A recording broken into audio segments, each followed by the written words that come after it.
Okay, so do you wanna just tell us a little bit about your childhood and Sure. growing up and what that was like for you? Well, I was born in 1928, and I was born in Nuremberg, which is later on became a big Nazi stronghold.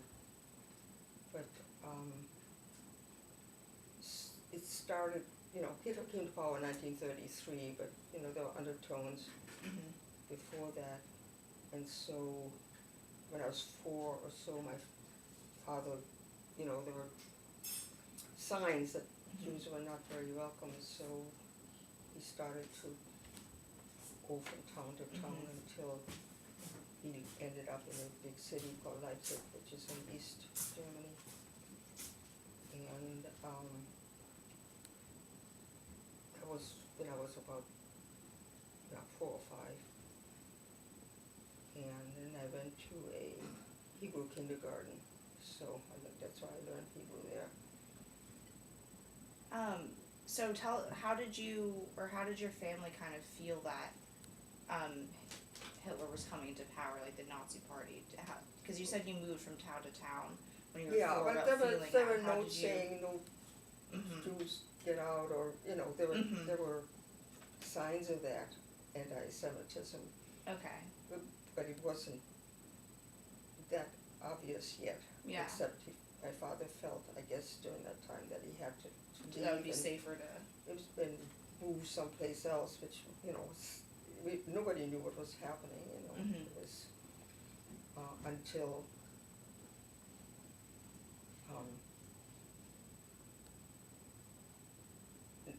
until the actual pogroms, which was in it was really really bad, but Yeah. And that was in 1938 in November, about a month before my 10th birthday. So Okay. Do you remember since you said you were about 4 years old, did you notice that the anti-Semitism was just no, your dad? not at that age. Yeah, it was No, just your I dad. just didn't know. And later on, I asked my mom, why are you moving around so much? Why did we move? When I talked to her later, Yeah. and she said that was Hitler time. Mhm. And that was how she explained it. And so when we got to Leipzig, we went to Hebrew kindergarten, and then later on we went to Hebrew parochial school. Mhm. But that was already the time when we were not allowed to go to public schools. Okay.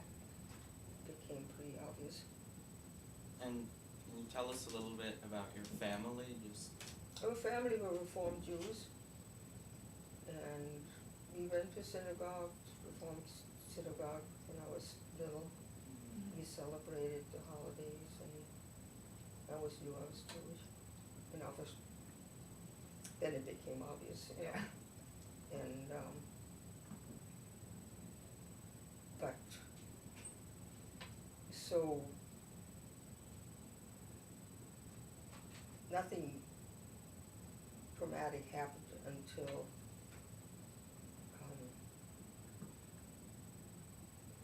one day we came to school. I went to the park to play one day. I was maybe 9 years old, and some Nazi soldiers came through and chased me out of the park. It was very scary. I remember that. And the kids in the neighborhood also knew we were Jewish, because we were going, towards the school, and they'd throw stones. And Was that kind of the first time you felt the anti-Semitism, or did you know but I it was before? still pretty young. Yeah. I mean, my parents probably felt it before that. My grandmother lived in a little village in Bavaria. We used to go every summer, and then time would come and we weren't allowed to play with the neighborhood kids anymore. It was all very subtle, and yet Yeah. My father didn't want to believe what was happening. He was a soldier in the German army, World War Wow. I, and so he was, he considered himself a soldier and a German. and he kept saying, it'll blow over, because that's what everybody thought, and my mom kept saying, we've gotta get out, kept saying, oh no, it'll all blow over. So then, one day I went to school, and that was November 8th and 9th, and that's when it's actually the Holocaust started, of 1938. We were walking to school and got there and saw the books being thrown out the window and set on fire, and saw our teachers led away. And my mother said we were white as sheets. We came running back home. Pretty scary. After you saw that happen at your school and you went back home. Went back home, and my mom said, we've got to get out. My father had Czech citizenship through his father, so we were able to get to Czechoslovakia, which is we did very soon after we went there. And it turned out then Hitler's army came in and took over Czechoslovakia, so we ran out again. We were there for maybe 6 months, not going to school. I think my mom taught us at home, and we didn't speak Czech or anything. We just, we lived there.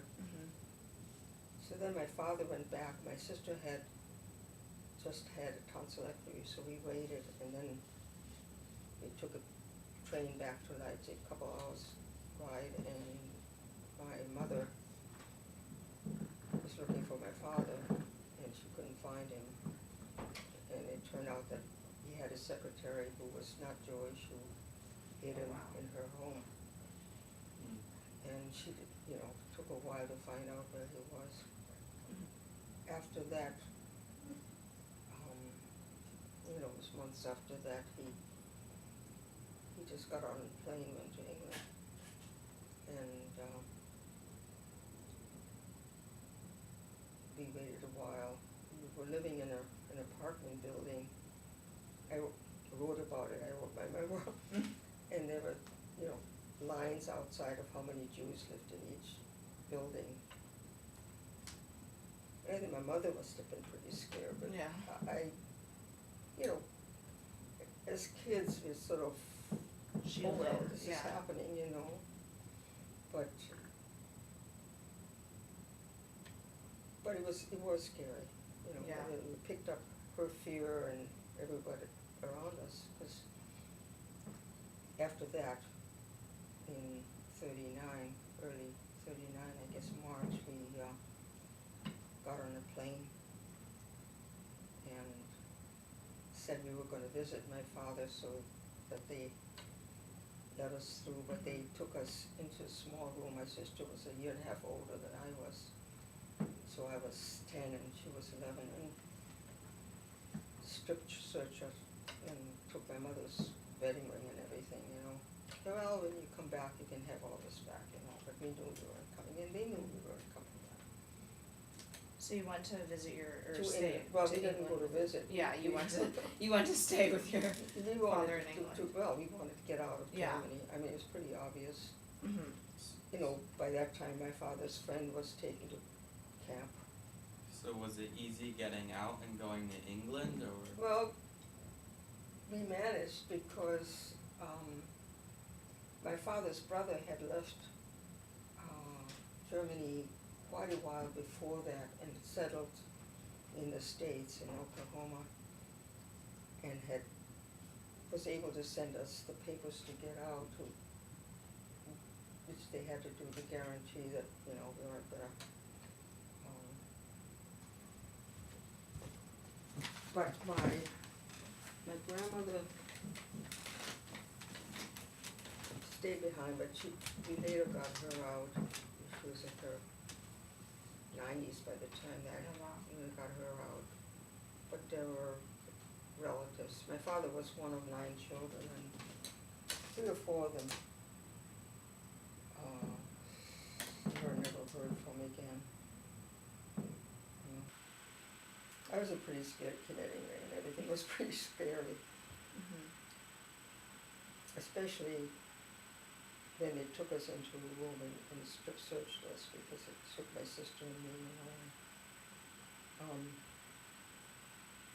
But the English people were really very welcoming and wonderful. So, how has the Holocaust, and I guess the war itself, affected the way you perceive our world today? As I say, when things happen that are traumatic, it kind of stays in the body, and I have some, anxieties, mostly, kind of abandonment issues and so on that come up for me. Mhm. I'm working on it, but, Yeah. it's not something that comes into the head, but it's really kind of in the body.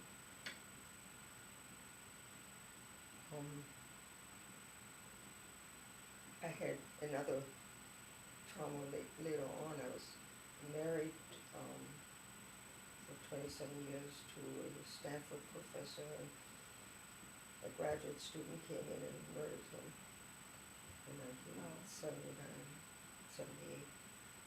And so it's, Yeah. these things don't go away, they just Yeah. stay in. So whatever it is, it's trauma. Alright, well, thank you so much for meeting with us. It was Oh. great talking to It's you. nice to meet you guys. It was nice meeting you Thank too. you.